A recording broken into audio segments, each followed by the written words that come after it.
우리에게 주신 하나님 말씀은 창세기 26장 12절에서 25절까지 말씀입니다. 창세기 26장 12절에서 25절까지 말씀. 찾으신 줄 알고 제가 봉독합니다. 이삭이 그 땅에서 농사를 지어서 그의 100배의 수확을 거두어 들였다. 주님께서 그에게 복을 주셨기 때문이다. 그는 부자가 되었다. 재산이 점점 늘어서 아주 부유하게 되었다. 그가 양떼와 소떼, 남종과 여종을 많이 거느리게 되니 블레셋 사람들이 그를 시기하기 시작하였다. 그래서 그들은 이삭의 아버지 아브라함 때에 아브라함의 종들이 판 모든 우물을 막고 흙으로 메워버렸다. 아비멜렉이 이삭에게 말하였다. 우리에게서 떠나가시오. 이제 당신은 우리보다 훨씬 강하오. 이삭은 그곳을 떠나서 그랄 평원에다가 장막을 치고서 거기에 자리를 잡고 살았다. 이삭은 자기 아버지 아브라함 때 팠던 우물들을 다시 팠다. 이 우물들은 아브라함이 죽자 블레셋 사람들이 메워버린 것들이다. 이삭은 그 우물들을 그의 아버지 아브라함이 부르던 이름 그대로 불렀다. 이삭의 종들이 그랄 평원에서 우물을 파다가 물이 솟아나는 샘줄기를 찾아냈다. 샘이 터지는 바람에 그랄 지방 목자들이 그 샘줄기를 자기들의 것이라고 주장하면서 이삭의 목자들과 다투었다. 우물을 두고서 다투었다고 해서 이삭은 그 우물을 에색이라고 불렀다. 이삭의 종들이 또 다른 우물을 팠는데 그랄 지방 목자들이 또 시비를 걸었다. 그래서 이삭은 그 우물 이름을 신나라고 하였다. 이삭이 거기에서 옮겨서 또 다른 우물을 팠는데 그때에는 아무도 시비를 걸지 않았다. 그래서 그는 이제 주님께서 우리가 살 곳을 넓히셨으니 여기에서 우리가 번성하게 되었다 하면서 그 우물 이름을 르호봇이라고 하였다. 이삭은 거기에서 브엘세바로 갔다. 그날 밤에 주님께서 그에게 나타나셔서 말씀하셨다. 나는 너의 아버지 아브라함을 보살펴 준 하나님이다. 내가 너와 함께 있으니 두려워하지 말아라. 내가 나의 종 아브라함을 보아서 너에게 복을 주고 너의 자손의 수를 불어나게 하겠다. 이삭이 그곳에 제단을 쌓고 주님의 이름을 부르며 예배하였다. 그는 거기에 장막을 치고 그의 종들은 거기에서도 우물을 팠다. 아멘.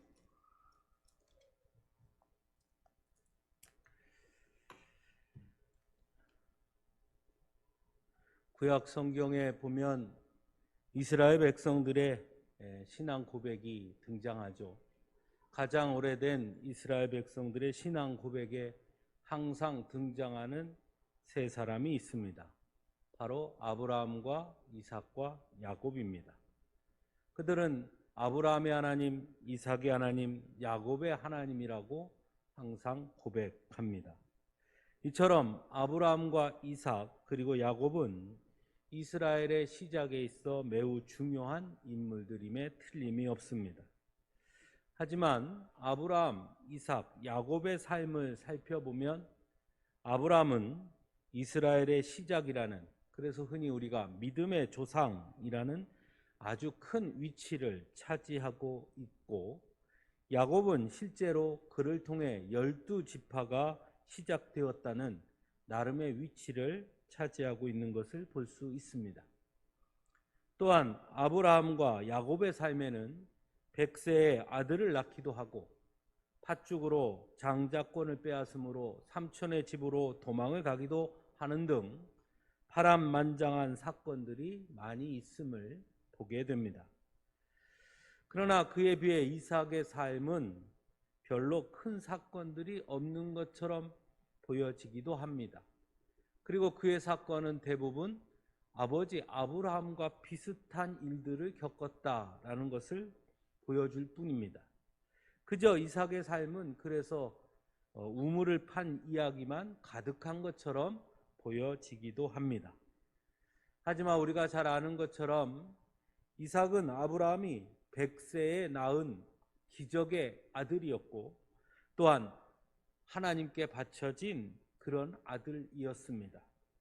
즉 태어날 때부터 아버지 아브라함에게 주신 하나님의 축복과 약속의 성취의 증거로 태어났고 또한 아버지 아브라함을 통해 이미 하나님께 바쳐진 그런 사람이었습니다. 정확한 표현일지는 모르겠지만 요즘 말로 하면 한마디로 신앙적으로는 금수저라고 할 수 있습니다. 그런 그가 성인이 되었습니다. 아버지 아브라함도 어머니 사라도 모두 세상을 떠났습니다. 결혼도 했고 에서와 야곱 두 아들도 얻었습니다. 이삭은 창세기 25장 11절에 의하면 부엘라 헤로이 근처에서 살고 있었습니다.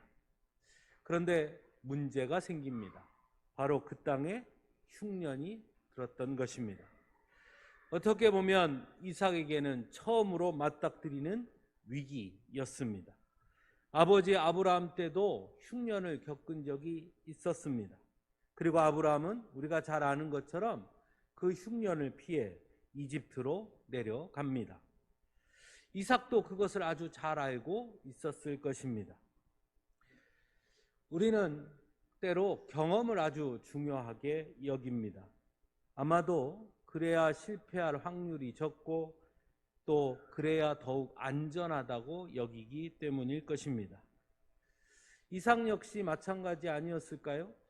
흉년을 겪었을 때 아버지가 이집트로 내려갔던 것, 그 동일한 위기를 지금 이삭이 겪고 있으니 아마 이삭 역시 이집트로 내려가려고 했을 것입니다.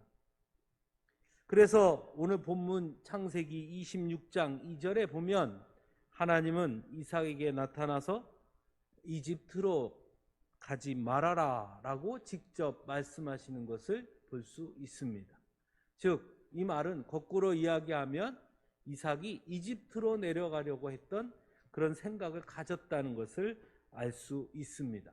왜냐하면 자신의 아버지가 흉년이 들었을 때 이집트로 내려갔던 그 경험, 그 기억이 있기 때문입니다. 하지만 하나님은 이삭에게 이집트로 내려가지 말라고 말씀합니다. 즉 아버지가 갔던 그 길이 아닌 이삭의 길, 아브라함에게 하신 말씀을 넘어 지금 이삭 자신에게 하시는 그 말씀을 따를 것을 요구하고 있는 것입니다. 아버지가 갔던 그 이집트, 어떻게 보면 안전해 보이기도 하고 익숙해 보이기도 하는 그 길로 갈 것이냐, 아니면 하나님의 말씀에 순종할 것이냐, 이삭에게 주어진 선택인 것입니다. 그리고 결국 이삭은 하나님의 말씀대로 이집트로 내려가지 아니하고 그랄 왕 블레셋 왕 이 아비멜렉에게로 가고 있습니다. 결국 이 이야기의 중심은 비로소 이삭이 아버지 아브라함의 하나님을 뛰어넘어 홀로 서기를 하느냐, 이삭 자신의 하나님을 만나게 되느냐, 어떻게 만났느냐 하는 것을 보여주고 있는 이야기이다 할 수 있습니다. 우리 교회는 올해 50주년을 맞이하고 있습니다. 50년 동안 하나님께서는 우리 교회에 놀라우신 은혜를 부어주셨습니다. 그 은혜의 흔적들이 여전히 우리 가운데 있음은 틀림이 없습니다. 하지만 또한 아주 분명한 것은 하나님은 과거에 머무시는 분도 아니라는 사실입니다. 분명 2022년도에도 하나님은 또 새로운 은혜를 우리에게 부어주시는 분이라는 사실입니다. 그러기 위해서 우리가 해야 할 것이 있습니다. 바로 오늘 이 자리에 있는 우리에게 하시는 말씀에 귀를 기울이고 그 말씀에 순종할 수 있어야 한다는 것입니다. 하나님의 은혜는 결코 관습이 될 수 없고 우리의 기억에만 머무를 수 없기 때문입니다. 하나님의 은혜는 언제나 새롭고 생명력이 있습니다. 그러므로 바로 오늘 이 시대에 우리에게 주시는 말씀을 들을 수 있어야 하고 순종해야 하는 것입니다. 때로는 과감하게 굳어져 버린 지나온 은혜의 흔적들을 뛰어넘을 수 있어야 한다는 것입니다. 그래야 2022년 다시 또 주시는 하나님의 은혜를 우리는 만날 수 있다는 것입니다. 이삭도 마찬가지였습니다. 하나님은 아버지의 길이 아닌 하나님의 말씀에 순종하는 이삭의 길을 걸으라 말씀합니다. 그리고 내가 그 길을 걸으면 내가 너에게 살라고 한 이 땅에서 너희가 살면 이 땅에서 살아야 할 내가 너를 보살피고 너에게 복을 주겠다라고 약속하십니다. 이 모든 땅을 내가 너와 너의 자손에게 주겠다. 내가 너의 아버지 아브라함에게 맹세한 약속을 이루어서 너의 자손이 하늘의 별처럼 많아지게 하고 그들에게 이 땅을 주겠다라고 약속하십니다. 그리고 우리가 오늘 읽은 본문처럼 이삭은 그 땅에서 농사를 지어서 그의 100배의 수확을 거두게 됩니다. 그리고 성경은 아주 분명하게 주님께서 그에게 복을 주셨기 때문이다라고 말씀하고 있습니다. 즉 아버지가 걸어갔던 그 길, 자신의 경험을 따라 가던 그 길이 아니라 하나님의 말씀에, 오늘 내게 주신 말씀에 순종한 이삭에게 하나님은 이토록 큰 복을 주셨다는 것입니다. 호사다마라는 말이 있죠. 그렇죠? 그것처럼 그런데 이 부유함이 또 다른 문제를 가져옵니다. 블레셋 사람들이 그를 시기하기 시작합니다. 그래서 이삭이 아버지 아브라함 때에 아브라함의 종들이 판 우물을 막고 흙으로 메워 버립니다. 그리고 그랄의 블레셋 왕 아비멜렉은 이삭에게 찾아와서는 우리에게서 떠나가시오. 이제 당신은 우리보다 훨씬 강하오라고 말합니다. 이후 2번이나 더 이삭이 거처를 옮기며 판 우물에 대해 그랄 지방의 목자들은 시비를 겁니다. 분명 그 땅은 이삭이 가고자 했던 땅이 아니었습니다. 하나님께서 머물라 하신 땅이 바로 그 땅입니다. 그리고 그 땅에서 하나님의 약속대로 이삭은 축복을 받았습니다. 부유하게 되었습니다. 즉 하나님의 약속의 성취가 이루어진 땅이 바로 지금 이삭이 머물고 있는 곳입니다. 그런데 갑자기 그랄의 블레셋 왕 아비멜렉은 이삭에게 떠나라고 말하고 있습니다. 더욱이 이삭이 팠던 그 우물은 오늘 본문에 보면 모두 아버지 아브라함 때부터 사용하던 우물이었습니다. 그 당시 우물의 소유권은 그 우물을 판 사람의 것이었습니다.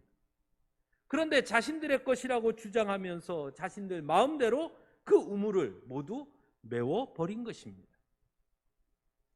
자, 여러분 같으면 이러한 상황에서 어떻게 대처하겠습니까? 아비멜렉이 자신들보다 훨씬 강하다고 그렇게 인정한 만큼 당당히 이 우물은 나의 아버지가 팠던 우물이니 이것은 나의 것이요 하고 소유권을 주장하며 아비멜렉과 싸울 수도 있었을 것입니다. 또는 신앙적으로 보면 하나님을 원망하는 마음도 생겼을 수 있습니다. 아니 하나님, 내가 이집트로 가려고 했을 때 이집트로 내려가지 말아라 하시며 이 땅에서 살아야 내가 너를 보살피고 복을 주겠다 하시지 않았습니까? 이 모든 땅을 내가 너와 너의 자손에게 주겠다 하지 않으셨습니까? 근데 이게 뭡니까? 왜 이런 어려움을 겪게 하십니까? 약속과는 다르지 않습니까? 어떻게 하나님 이럴 수 있습니까? 하나님 앞에 원망할 수도 있었을 것입니다. 그런데 우리가 잘 아는 것처럼 이삭은 아무 말 하지 않고 그곳을 떠납니다. 그리고 아무것도 없는 평원에 다시 장막을 칩니다. 그리고 또다시 우물을 팝니다. 그랄 지방 목자들이 그 샘줄기를 자기들의 것이라고 주장하자 아버지 아브라함의 때 팠던 우물들임에도 불구하고 이삭은 그 우물을 넘겨주고 또 옮겨서 또 다른 우물을 팝니다. 거기서도 그랄 지방 목자들은 시비를 겁니다. 이삭은 또 옮겨갑니다. 그리고 또 다른 우물을 팝니다. 어떻게 이삭은 이럴 수 있었을까? 사실은 잘 이해되지 않습니다. 왜 자신의 권리를 주장하지 않았을까? 어떻게 보면 너무나 무기력해 보이기까지 합니다. 정말 우물을 양보한 것일까? 아니면 겁쟁이여서 그랬을까? 오늘 본문을 가만히 보면 아주 중요한 한 가지 말씀이 있습니다. 그것은 뭐냐면 이삭이 팠던 우물들이 바로 아버지 아브라함 때 팠던 우물들이었다라는 것입니다. 즉 이삭은 여전히 아버지의 영향력 안에 있었던 것입니다. 그 우물들은 이삭의 우물이 아니라 아버지의 우물이었다라는 것입니다. 여러분, 우물이 의미하는 것이 무엇일까요?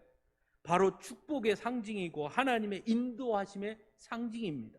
우물이 없이는 살 수가 없기 때문에, 우물이 없이는 그곳에 정착할 수가 없기 때문에, 우물이 없이는 양에게 물을 먹일 수 없기 때문에 우물은 곧 축복의 상징이고 하나님의 인도하심의 상징입니다. 그러므로 이삭이 팠던 그 우물, 즉 아브라함 자신의 아버지의 우물이라는 것은 곧 아브라함에게 주셨던 축복이었고 아브라함에게 주셨던 은혜였고 아브라함에게 주셨던 인도하심의 표현이었다는 것입니다. 세상적으로는 그래서 여전히 소유권을 주장하는 것이 당연하지만 분명히 하나님은 이삭에게 요구합니다. 이제 아브라함의 하나님이 아닌 이삭, 너의 하나님을 만나야 한다. 내가 너와 함께 하겠다. 너의 아버지 아브라함 때 함께 했던 내가 이제 너 이삭 너와 함께 하겠다 라고 말씀하십니다. 이삭 자신의 하나님을 만나야 한다는 것을 깨달은 이삭에게 그래서 그 우물은 그렇게 중요한 것이 아닐 수 있었을 것입니다. 우물을 파면서 하나님께서 내게 주시는 축복과 은혜 그리고 약속이 무엇인지를 우물보다 그것을 아는 것이 더 중요했다라는 것입니다. 그래서 이삭은 우물로 인한 논쟁이 시비가 종료된 이후 22절에 이렇게 고백합니다. 이제 주님께서 우리가 살 곳을 넓히셨으니 여기에서 우리가 번성하게 되었다. 22절입니다. 여기가 어디입니까? 지금 우리가 번성하게 되었다라고 말하는 곳이 어디입니까? 그랄 평원입니다. 그런데 그렇게 말했던 이삭이 어찌된 일인지 아무런 이유 없이 23절에 거기에 머무르지 않고 브엘세바로 이삭이 떠납니다. 왜 브엘세바로 갔을까요? 분명히 22절에 여기에서 우리가 이제 머물게 되었고 정착하게 되었고 하나님께서 우리의 지경을 넓히셨다. 마치 그곳에서 영원히 살 것처럼 말했던 이삭이 왜 23절에 브엘세바로 갔느냐 하는 것입니다. 그 브엘세바가 어떤 곳이었기에 이삭은 브엘세바를 갔을까요? 브엘세바는 이삭에게 매우 중요한 장소입니다. 여러분, 이삭의 인생에서 제일 중요한 사건을 꼽으라면 뭘 얘기하겠습니까? 성경들 많이 읽으시니까 뭔 것 같아요? 이삭의 전 인생에 있어서 제일 중요했던 그 사건, 이삭 하면 그거라고 말할 수 있는 가장 큰 사건은 무엇일까요? 자기 아내 리브가를 만난 일? 저에겐 그렇습니다. 저에겐 제 아내를 만난 일. 여러분들도 그렇죠? 다 그러리라고 믿습니다. 그것보다 더 중요한 일이 있죠. 뭡니까? 아버지의 손에 의해 제단 위에 올려졌던 그 사건입니다. 아버지 아브라함이 이삭을 결박하여서 제단 위에 올려놓고 아버지가 이삭을 바치려고 했던 그 순간, 여러분 그 경험 잊을 수 있을까요? 그 사건을 잊을 수 있을까요? 브엘세바가 어디입니까? 바로 아브라함이 이삭을 바칠 때 살았던 곳이 브엘세바입니다. 브엘세바. 하나님께서 아브라함에게 이삭을 바칠 것을 명하실 때 아브라함이 거주했던 곳, 그것이 바로 브엘세바였습니다. 그러므로 브엘세바는 이삭의 이삭됨의 시작의 자리라 할 수 있습니다. 하나님께 바쳐진 자, 아브라함의 아들이 아니라 하나님께 바쳐진 하나님의 자녀로서 시작된 곳이 바로 브엘세바였습니다.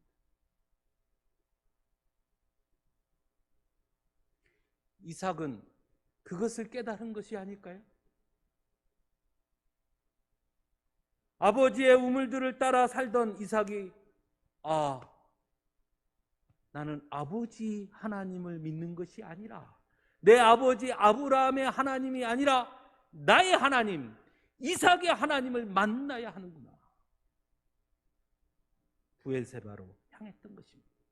그리고 놀라운 것은 이삭이 브엘세바에 이르자 바로 그날 밤에 주님께서 그에게 나타나십니다.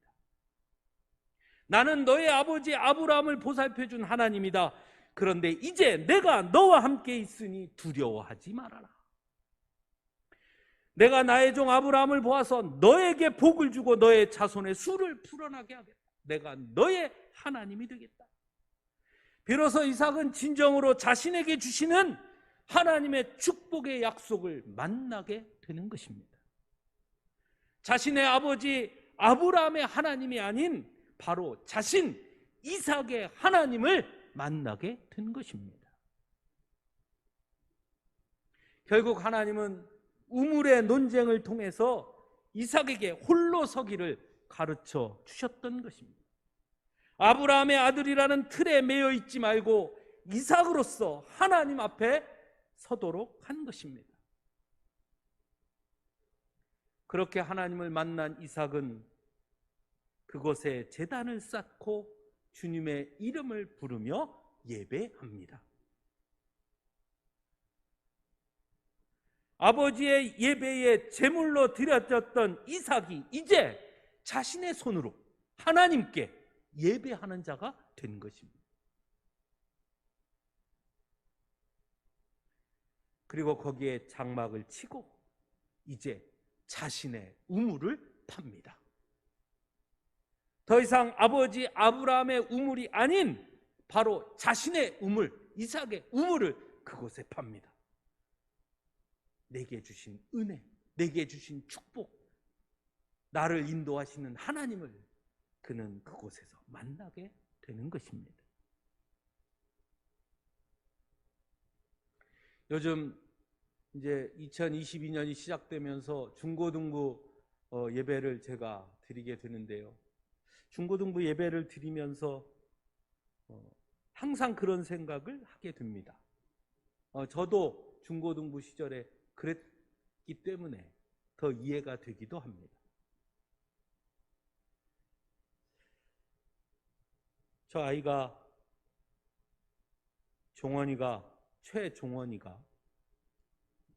최종원의 하나님을 만났을까?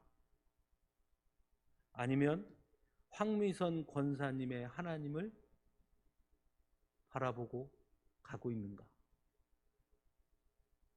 과연 저 아이가 믿음으로 홀로 설 수 있을까? 그런 생각을 항상 하게 됩니다. 우리 아이들도 마찬가지입니다.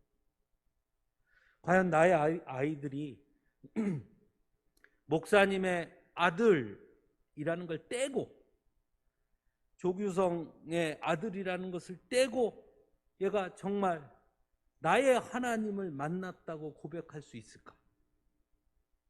그 생각을 하게 돼요. 그것이 없다면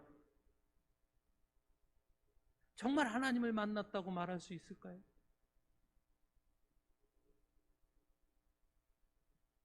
나의 하나님을 내가 만나지 않았다면 과연 그에게 구원의 감격이 있을까요? 누가 그러더라. 그것이 무슨 의미가 있을까요? 며칠 전 터미널 뒤에 아파트가 공사 중에 와르르 무너졌습니다. 그거 보면서 여러분 어떤 생각 하셨어요? 우리 교회에도 혹시 그 아파트에 이렇게 분양 받으신 분 계십니까? 없으세요? 아, 왜 우리 교회는 그런 분도 없어요? 그래, 좀 그런 거 분양 좀 받고. 분양을 받지 않은 우리들은 아유, 그거 공사 잘못했어, 그거 큰일 났어, 그거 그러고 말지요. 근데 여러분, 그 아파트에 분양할 사람은 그거 보면서 어떤 생각이 들었겠습니까? 이제 얼마 뒤에 입주하려고 생각했던 사람은요, 그 아파트 분양할 때 뭐 경쟁률이 엄청났다면서요. 그 사람에게 그 아파트 무너지는 영상을 보는 그 심정은요, 우리가 보는 거랑 완전히 다른 거예요. 왜? 내일이니까. 하나님도 마찬가지예요. 나의 하나님을 만나야 하나님의 사랑을 알고, 그래서 감격하고, 하나님의 은혜를 깨닫고, 그래서 감사하고, 그래서 하나님 생각하면 눈물도 나고 하는 거예요. 누군가 말해주는 그렇다더라, 그랬다더라, 어쨌대더라, 또는 나도 예전에 젊은 시절에는 그랬다, 그것 가지고는요, 감격이 없습니다. 감동도 없습니다. 눈물도 나지 않습니다.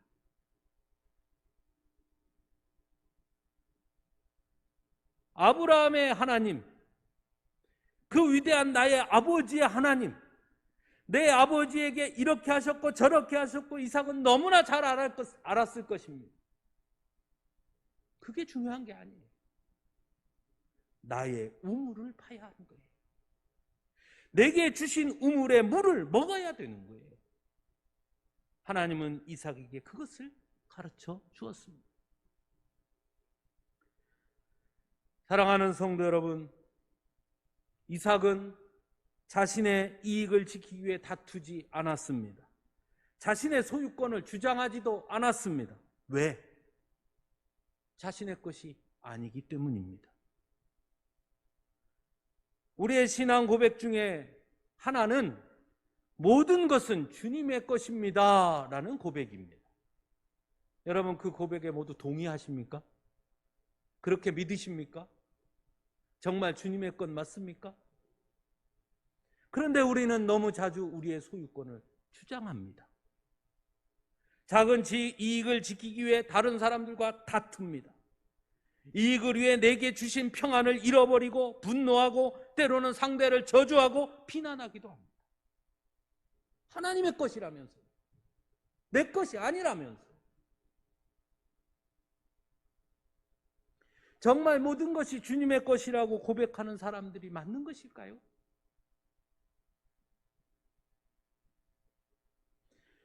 목사님, 세상에서는 그렇게 살면 바보 됩니다. 맞습니다. 분명 그런 취급 또는 그런 평가를 받을 수도 있을 것입니다. 아니, 어쩌면 그러면 그럴수록 우리를 더 우습게 보기도 하고 업신여기게 될지도 모릅니다. 하지만 성경은 우리에게 분명히 말씀합니다. 우리의 시민권은 하늘에 있습니다. 그래서 이 땅의 모든 것들에 대해 집착하지 않는 것입니다. 속옷을 가지고자 하는 자에게 겉옷까지도 줄 수 있는 것입니다.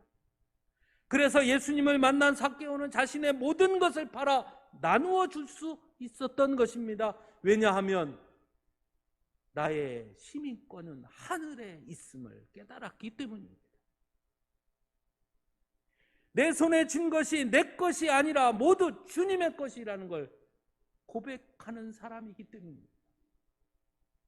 이삭도 마찬가지였습니다. 세상적으로 보면 우리 아버지의 것이니 내 것입니다 주장할 수 있었지만 이삭은 그렇게 하지 않습니다. 그 이익을 지키기 위해 자신에게 있는 평안을 놓치지 않았습니다.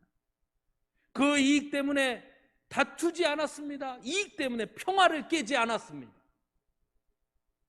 평화를 더 중요하게 여겼습니다. 눈앞에 있는 작은 이익 때문에 모든 것이 하나님의 것이라는 그 고백을 훼손하지 않았습니다. 그리고 하나님은 그런 그의 길을 친히 인도해 주셨습니다. 사랑하는 성도 여러분, 믿음은 하나님 앞에 언제나 단독자로 서야 한다는 것을 기억하는 것입니다. 아버지의 믿음만으로 나에게 축복이 주어지지 않습니다. 성경에는 그런 사람들이 많아요. 엘리의 두 아들들이 그랬고 사무엘의 두 아들들이 그랬습니다. 아버지는 위대한 믿음의 위인이지만 그 자녀들은 그러지 못했어요. 나의 하나님을 만나지 못했기 때문입니다. 아버지의 믿음을 계승해서 나의 믿음으로 고백할 수 있어야 하는 것입니다. 그래서 여러분의 자녀들에게 가서 질문하십시오. 너의 하나님은 누구니? 너는 너의 하나님을 어떻게 만났니? 언제 만났니? 어떻게 고백하니? 그 하나님 때문에 가슴이 저리니? 그 하나님 때문에 감격이 있니? 그 하나님을 만난 고백이 있니? 대답하지 못하면 죄송한 말씀이지만 그 자녀들은 믿음이 없는 겁니다. 그래도 엄마 손 이끌려 교회 다니는데요, 아무 의미 없는 겁니다.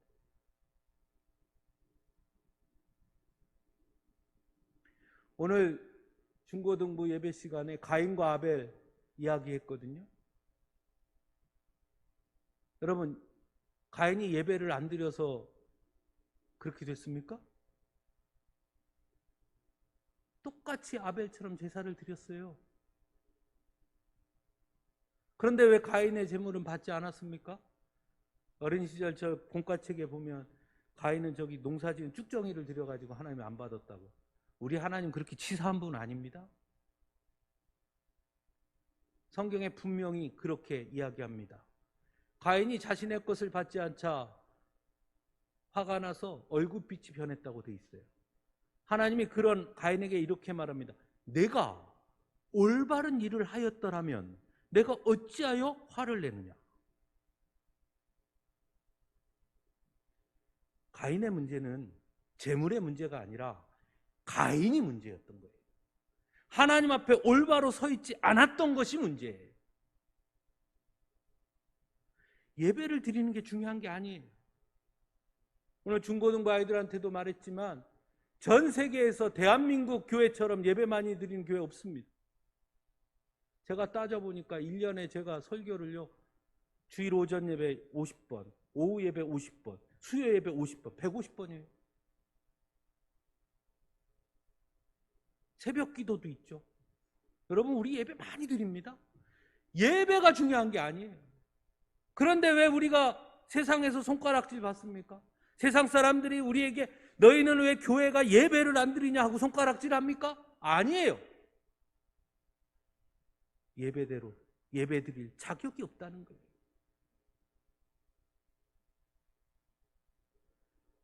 엄마 손에 이끌려 예배당에 와서 앉아 있다고 그게 아니에요. 중요한 것은 그들 마음속에 하나님을 만나야 하는 겁니다.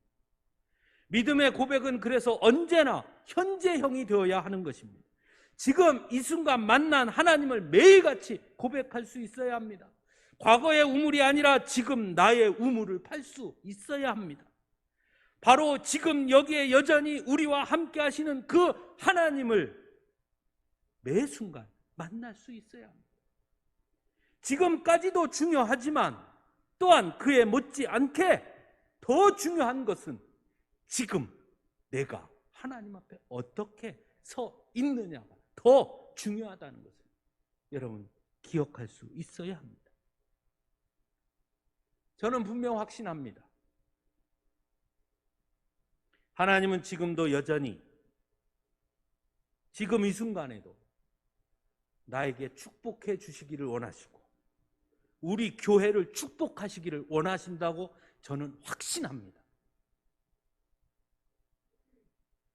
그래서 지금도 내 곁에 계시고 우리 곁에 계신다고 저는 확신합니다. 그래서 오늘 우리가 하나님 앞에 나와 지금 이 순간에 나의 믿음의 고백을 주님 앞에 드리기를 원하고 계신다고 저는 믿습니다. 그래서 우리는 바로 지금 오늘 여기에서 하나님을 또 만나야 하는 것입니다. 어제까지 함께 하셨던 그 하나님을 기억하고 지금까지 주신 은혜에 감사하며 지금 내게 부어 주실 은혜를 사모함으로 엎드려야 하는 것입니다. 그것이 바로 오늘 우리가 이 자리에 예배하는 이유입니다. 하나님은 아브라함의 아들 이삭이 아니라 이삭으로 단독자로 하나님 앞에 서기를 원하십니다. 이삭이 하나님 앞에 단독자로 섰을 때 하나님은 이삭에게 축복하셨습니다. 우리도 마찬가지입니다.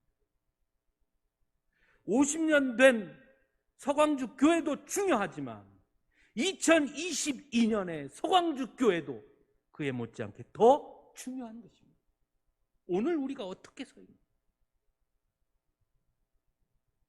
사랑하는 성도 여러분, 오늘의 은혜의 우물을 팝시다. 오늘의 축복의 우물을 팝시다. 오늘의 하나님의 인도하심을 봅시다. 그리고 오늘 우리에게 주신 꿈을 가집시다. 오늘 우리에게 주시는 소망을 만납시다. 오늘 우리에게 주시는 약속을 붙잡읍시다. 그것이 우리가 지금 해야 할 가장 중요한 일 아니겠습니까? 우리 모두 오늘 주시는 하나님의 말씀 앞에 날마다 엎드리는 그런 우리 모두가 되기를 간절히 바랍니다. 함께 기도하겠습니다.